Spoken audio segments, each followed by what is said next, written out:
Respaldan informe de comisión mixta que permite guías de despacho en papel a ciertos sectores. Sala continúa debate sobre el voto obligatorio. Comisión sobre recolección de datos por parte de Carabineros sesionará de forma secreta.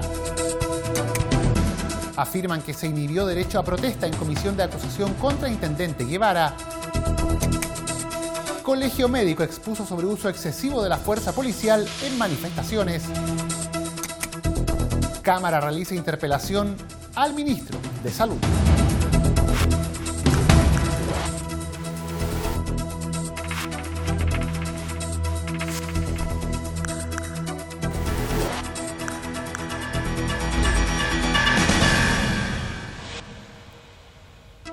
¿Cómo están? Sean bienvenidos a una nueva edición de Frecuencia Legislativa. Nos reunimos para revisar las principales noticias acontecidas en la Cámara de Diputados. Partimos hoy contándoles que la Sala respaldó el informe de la Comisión Mixta que permite a ciertos sectores emitir guías de despacho en papel.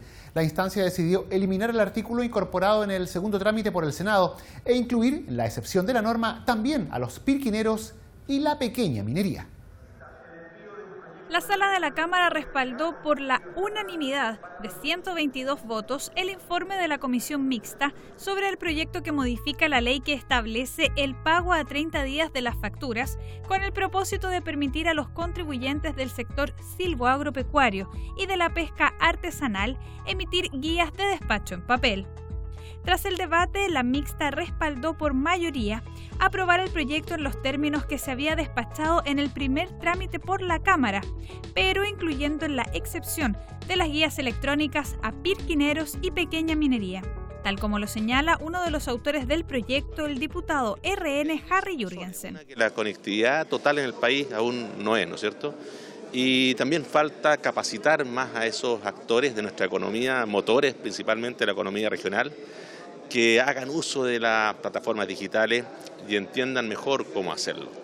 Yo creo que no podemos nosotros afectar a estos sectores con proyectos o leyes que efectivamente apuntan a ayudarles, como es la ley de pago a 30 días, si esto va amarrado de algo que los complica, que era la guía de despacho electrónica.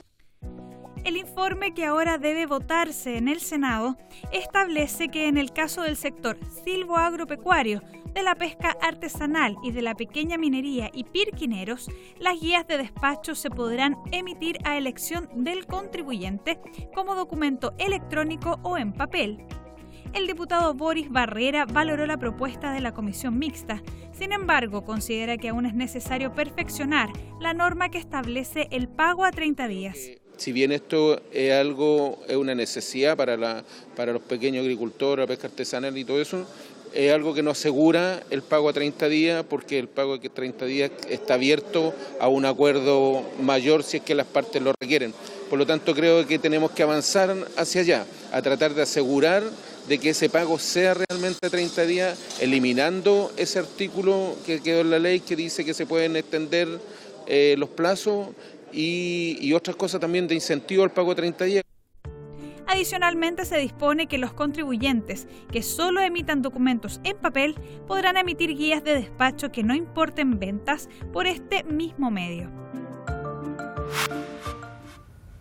Y la Sala continúa el debate sobre el voto obligatorio. La discusión de la propuesta, ya aprobada en general en diciembre pasado, fue retomada por la Cámara de Diputados a la luz del segundo informe de la Comisión de Gobierno Interior, que no innovó respecto del texto previamente despachado.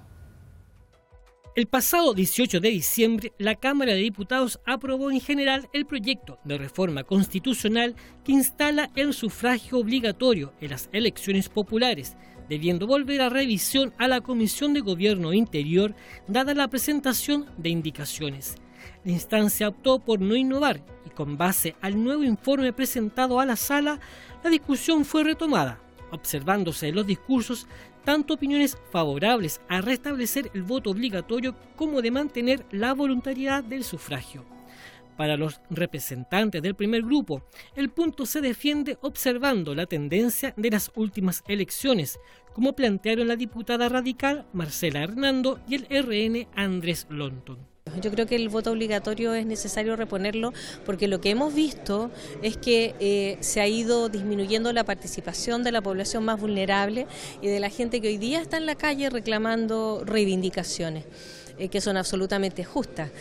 Finalmente son las comunas más privilegiadas de este país, estamos hablando de Vitacura, Las Condes, Barnechea, etcétera, las que tienen votaciones con participación del 70-80% de la gente, y en las comunas más humildes de nuestro país, las más pobres y las más apartadas, vota menos del 30%. En ese contexto, las autoridades que terminan eligiéndose representan solo a un sector. Y además de representar a un solo sector, pierde representatividad. El voto obligatorio es reponer un sistema que tenía nuestra legislación hasta el año 2009, que se cambió por el voto voluntario. Lamentablemente el voluntario trajo más perjuicios que beneficios, una gran abstención electoral que hoy día tiene en crisis a nuestras instituciones, incluso a nuestra democracia, al tener una muy baja participación y delegar la soberanía en una minoría circunstancial que en definitiva se está pronunciando por la mayoría que no se está tomando ninguna decisión o no está participando. Tenemos el 34% de participación en las municipales, cerca del 50% en las presidenciales. Somos de los países del mundo que menos participación electoral tiene. Eso es preocupante. El voto obligatorio, si bien no es la panacea ni la solución, tiene que ir acompañado de incentivos, movilización gratuita, locales de votación cercana al domicilio de los electores, voto anticipado, etcétera. Pero creemos que es una medida que, acompañada obviamente de otras, va a tender a tener mayor participación de las personas en los procesos electorales. Para los detractores de la iniciativa, restituir la obligatoriedad del sistema implica ir en contra del derecho de cada ciudadano de ser partícipe de un proceso o de candidatos que no lo representan, como expuso el diputado de Evópoli, Pablo Cast. Tuvimos como partido político, Evópoli tuvo una larga lucha y una larga cruzada por generar las condiciones de que en Chile se pueda establecer el voto voluntario. Creemos que es nuestro trabajo, nuestro desafío como líderes y como proyectos políticos de ideas que tenemos que proponerle a los chilenos, convencerlos a ellos de que participen en los procesos eleccionarios. Y me parece que caer en el facilismo de decir que sea una obligación es una visión, una posición legítima que nosotros respetamos, pero nosotros no creemos que es parte de las libertades de los chilenos el derecho a no sufragar. Entonces, estamos totalmente disponibles al debate, a seguir avanzando con una discusión seria y profunda sobre este tema, pero creemos que tiene que ser parte de las libertades de un chileno el no participar en un proceso si no se siente representado por un sector político o por un representante que esté dentro de las listas que se ofrecen. El proyecto, que continuará siendo debatido en una próxima sesión, establece que las votaciones populares, el sufragio será personal, igualitario, secreto y obligatorio. Junto con ello, define que la obligatoriedad no se aplicará para las personas mayores de 75 años de edad y especifica que el Estado arbitrará las acciones necesarias para informar, facilitar e incentivar el ejercicio del derecho a sufragio. La Comisión Investigadora sobre Recolección de Datos por parte de Carabineros sesionará de forma secreta. La instancia que indaga este proceso de recolección, evaluación y análisis de información de organizaciones sociales, políticas y actores relevantes por parte de Carabineros definió este procedimiento para garantizar el éxito de la investigación. Con el objeto de abordar la filtración de datos que reveló que Carabineros de Chile posee fichas personales de distintos dirigentes vinculados a organizaciones de carácter social y político que reflejan labores de seguimiento por parte de la institución, se inició el trabajo de la instancia investigadora creada para tal efecto. El grupo parlamentario, en su primera sesión de audiencias, recibió al director de inteligencia de Carabineros, Luigi Lopresti, recientemente asumido en su cargo. En la oportunidad se adoptó el acuerdo de sesionar en forma secreta durante todo el trabajo que desarrolle la instancia, con el objeto de no vulnerar políticas en materia de inteligencia y cautelar la información personal de los afectados. Sin perjuicio de ello, el integrante de la instancia, Jorge Radjeb, explicó parte de esta sesión. Muy brevemente puedo indicar de que Carabineros ha indicado que no hace un seguimiento en carácter de delictivo, sino que para fin de prever algunas situaciones que se estén ventilando. Lamentablemente no son muchos más los antecedentes que puedo entregar, pero sí como comisión debemos entregar un informe que va a estar basado en todos aquellos información o antecedentes que finalmente no puedan frustrar o evitar de que finalmente puedan frustrar algún tipo de diligencia que hoy día está realizando Carabineros, resguardando claramente la identidad de las personas y también todo lo que significa la labor que cada uno de ellos realiza.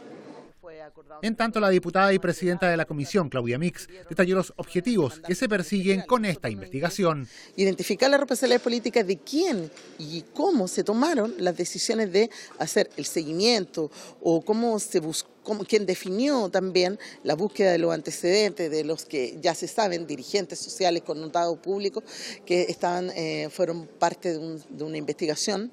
Se filtró una cantidad importante de información producto de un hackeo a las redes de Carabineros y ahí pudimos ser todos testigos y por denuncias de medios de comunicación social que estaban en los datos de inteligencia estos dirigentes. Ellos han hecho querellas, denuncias, pero nosotros tenemos también la obligación de determinar quién tomó la decisión, por qué se tomó, por qué a ellos, desde cuándo son amenaza o no para la seguridad de nuestra nación, etcétera. Entonces, lo que buscamos, y además no es solo en el contexto del estallido, nosotros también nos interesa saber cuál es la política de inteligencia de la policía en nuestro país en los últimos 5 años, cómo se define a quiénes seguir y a quién no, cuáles son los niveles de peligrosidad, quiénes los definen, etcétera. La Comisión Especial Investigadora deberá rendir su informe a la corporación en un plazo no superior a 90 días y para el desempeño de su mandato podrá constituirse en cualquier lugar del territorio nacional. Y en la comisión que analiza la acusación constitucional contra el intendente Guevara afirman que se inhibió el derecho a protesta. Fue el docente de Derecho Constitucional Cristian Viera quien expuso que el derecho a reunión se ejerce sin permiso previo. A su juicio, existió durante las manifestaciones en la capital la inhibición de este derecho, lo que supone una violación justamente de los derechos fundamentales. En su segunda jornada de audiencias, la instancia encargada de analizar la acusación constitucional contra el intendente de la región metropolitana, Felipe Guevara, recibió al profesor de la Universidad de Valparaíso, Cristian Viera, quien se refirió en primer lugar a la importancia del control político a cargo del Congreso Nacional para evitar abusos de poder y en segundo término al derecho a reunión y a la libertad de la protesta.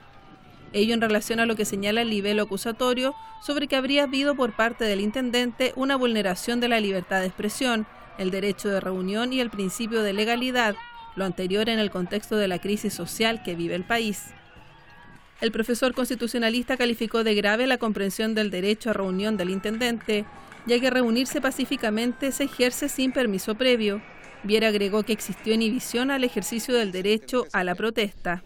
Y esas opiniones tuvieron efecto en acciones.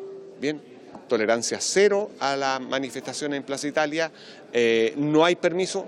Eso luego tuvo un impacto en acciones concretas que inhibieron el ejercicio del derecho a la protesta. Y eso, a mi entender, ¿qué es lo que supone? Supone una violación de derechos fundamentales, en este caso uno muy importante que está en la Constitución junto con la libertad de expresión, y bueno, tantos más, que supone la inhibición del derecho a la protesta. Y eso constituye una infracción de la Constitución. Y no solamente tuvo un efecto en el ejercicio de la protesta, sino que esto se saldó con heridos, con un muerto y con una represión, por cierto, desmedida de parte de la fuerza policial. El diputado de C, José Miguel Ortiz, valoró la exposición del jurista respecto a clarificar el tema central de la acusación contra Felipe Guevara. A los pocos días que asumió, hizo una declaración en el siguiente sentido, que él iba a estar en contra, en este caso, todo tipo de manifestaciones, aunque sean pacíficas. Ese es el corazón del tema, porque el profesor expresó que con la Constitución que nos rige, no es necesario pedir permiso para, en este caso, una actividad pacífica. Fue clarito y demostró con ello. Después que una demostración, el formulario que se llena en la región metropolitana, y lo mismo. Así que, por lo tanto, yo creo que estamos haciendo un muy buen trabajo, muy serio, muy responsable. Otro punto que abordó el abogado Viera es el Decreto Supremo 1086 de 1983 sobre reuniones públicas, que sería contrario a la Constitución. Añadió que con la referencia de que las reuniones en lugares de uso público se regirán por las disposiciones generales de policía, se ha entendido que un reglamento puede limitar los derechos fundamentales, lo que no corresponde ya que debe ser regulado por ley. El diputado UDI Jorge Alessandri se refirió a este punto y a la obligación que tiene la policía de dispersar manifestaciones violentas. Él decía que el decreto que regula estas manifestaciones es inconstitucional, pero es el decreto que nos ha regulado por los últimos 40 años. Todos los intendentes lo han ocupado y evidentemente que si hay que mejorarlo, mejorémoslo. Pero para mí, cuando una manifestación ocupa lugares públicos que no están destinados para ello, sin autorización, o cuando se convierte en vandalismo, en incendio o en destrucción, Carabineros no solo tiene el derecho, tiene la obligación de dispersar. Y lamentablemente no hay formas pacíficas de dispersar. Usted no puede retirar a alguien que está quemando, incendiando o ocupando una avenida importante como es la Alameda para la ciudad de Santiago sin el contacto físico. Por lo tanto, creo que no hay bases para esta acusación. En la jornada del jueves 9 de enero, el diputado DC, Gabriel Asensio, coordinador de los diputados acusadores, presentará el sustento del libelo contra el intendente Felipe Guevara. Y el Colegio Médico participó en la Comisión de Salud para alertar sobre el incumplimiento de los protocolos por parte de las fuerzas policiales, el uso de elementos disuasivos no autorizados y la agresión a personal de salud que se encuentra en las manifestaciones que se desarrollan en el país. Con antiparras y mascarillas participaron en la Comisión de Salud representantes del Colegio Médico con el fin de exponer su opinión del proyecto que prohíbe el uso excesivo de la fuerza, así como la utilización de medios disuasivos que afecten la integridad física de las personas por parte del personal policial en el contexto de control o disolución de manifestaciones públicas. La presidenta del colegio, Isquia Siches, expuso junto a los representantes del Departamento de Derechos Humanos, doctores Enrique Morales y Waldo Wilkinson. Si bien aseguran que previo a octubre de 2019 ya registraban acciones vulnerativas por parte de fuerzas policiales, como el uso de balines, bombas lacrimógenas, golpizas, violencia sexual y psicológica, junto a retraumatización, posterior a esa fecha se evidenció también el atropello por móviles de carabineros, quemaduras de piel por agua con químicos del carro lanzaguas y acciones contra equipos de salud. Las movilizaciones, grupos de estudiantes y profesionales de salud se han dispuesto a atender en distintos lugares cercanos a la ocurrencia de los hechos, han cumplido una labor extraordinarias, salvando la vida y la integridad física de muchas personas, arriesgando su propia integridad física. Sin embargo, han sido víctimas en reiteradas oportunidades en muchas ciudades del país de disparos de bombas lacrimógenas, de disparos de balines, incluso a todo Chile vio como el ataque a un grupo del SAMU terminó con incluso impidiendo la atención adecuada a una persona que finalmente falleció. Alertaron además sobre las cifras de trauma ocular severo que hasta el 3 de enero de 2020 llegaban a los 361 casos. A su juicio, los datos son preocupantes, pues si se comparan con conflictos en otras partes del mundo, el único que se acerca es Israel, que entre los años 1987 y 1993 registró 154 casos. Para la diputada Claudia Mix, coautora del proyecto, son estas situaciones las que se espera evitar. Obviamente lo que se busca es que podamos de una vez por todas regular el uso de estos medios disuasivos, poner control efectivo a los protocolos de Carabineros. La presentación del Colegio Médico ha sido muy buena, muy clarificadora en función de lo que está pasando.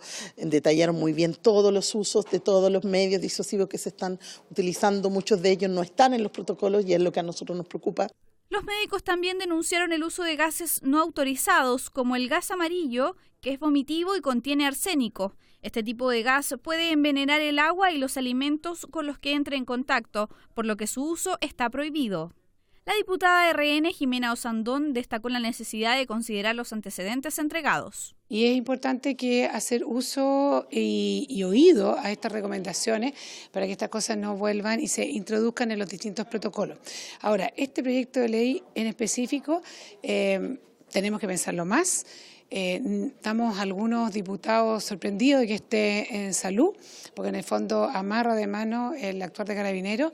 Pensábamos que debería estar en otra comisión, pero algo que se va a seguir viendo, pero entendiendo que tiene un muy buen sentido, que en el fondo evitar que se vulneren los derechos humanos en el futuro, sobre todo con agentes del Estado. La iniciativa prohíbe a Carabineros el uso de medios disuasivos que amenacen, perturben o que puedan vulnerar gravemente la integridad física de las personas en contextos de manifestaciones públicas. Además, se establece mantener un registro de las y los funcionarios que participan en determinadas manifestaciones ciudadanas y qué medios disuasivos utilizaron y en qué cantidad, con la obligatoriedad de avisar al Instituto Nacional de Derechos Humanos.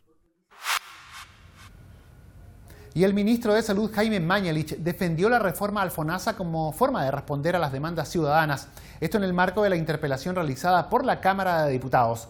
En el ejercicio de esta facultad fiscalizadora, el diputado Miguel Crispi consultó al secretario de Estado respecto del sistema privado y público de salud, las deficiencias en el ámbito hospitalario y el actuar de la cartera y del propio secretario de Estado en el contexto de la crisis social, entre otros temas. En esta, que es la segunda de 3 interpelaciones que se van a desarrollar en la Cámara en la presente semana. Durante la sesión destacó el intercambio de ideas en materia de diagnóstico actual de la salud pública y privada, la operatividad del sistema hospitalario del país, las listas de espera, las vulneraciones de los derechos humanos tras el estallido social y la participación del ministro de Salud en esta materia. Revisamos a continuación algunas reacciones. Yo creo que fue un debate bastante duro y la verdad que a mí lo que me queda más interrogante tiene que ver con el proyecto de ley de mejor FONASA que el ministro creo que fue incapaz de defender. Aquí hay un tema de cómo se le habla con claridad a la ciudadanía y el gobierno ha anunciado un proyecto de ley que avanza enormemente en garantías, son todas las enfermedades, medicamentos, aumentos de cobertura en copago y hay un presupuesto de ley, hay un proyecto de ley que tiene un presupuesto que le termina entregando menos de 1.000 pesos a cada uno de los beneficiarios de FONASA al mes. Eso no resiste, no hay que ser un doctor, ingeniero, economista para darse cuenta de que eso no resiste y por tanto también hemos hecho un llamado a nuestros colegas del oficialismo a que lean el proyecto con detalle, porque aquí lo que se está anunciando es la privatización definitiva de la salud pública, pero además creo que teniendo una visión bastante confusa de cómo se puede financiar un proyecto de estas características. Si usted no se puede atender frente a una enfermedad, frente a una operación, el sistema público no da o no tiene la prestación y la única opción es el sistema privado a un mismo precio, ¿qué va a hacer usted? ¿Se va a dejar llevar por la ideología o va a ir a aquel recinto privado? Obviamente tiene que ir al recinto privado por el mismo precio que el recinto público. Entonces yo creo sinceramente que el diputado Crispi no lo ha leído. Sí le concedo, y en eso quiero ser sincero, que el presupuesto, el financiamiento, que el proyecto de ley me parece que se queda corto. Y en eso coincido con la ex ministra Molina y yo creo que en aquello la Comisión de Hacienda tendrá que revisarlo. Mucho de la interpelación o de la conversación con los diputados se centró en el proyecto de ley de FONASA que fue ingresado en realidad ayer y queda mucho camino, ojalá un camino breve, pero es un camino muy intenso para lograr convencernos, coordinar, llegar a un acuerdo final que signifique, como nos interesa, un fortalecimiento, un nuevo FONASA que garantice acceso, financiamiento adecuado, no solo para el plan auge, sino para todas las enfermedades del 80% de la población de Chile que está asegurado en el sistema público de salud. Y de esta forma nosotros llegamos al final de la presente edición de Frecuencia Legislativa. Agradecemos su compañía y les recordamos que estas noticias están como siempre disponibles para descarga en el www.cámara.cl en sus diferentes formatos audiovisuales. Gracias por habernos acompañado. Siga junto a Cámara de Diputados Televisión.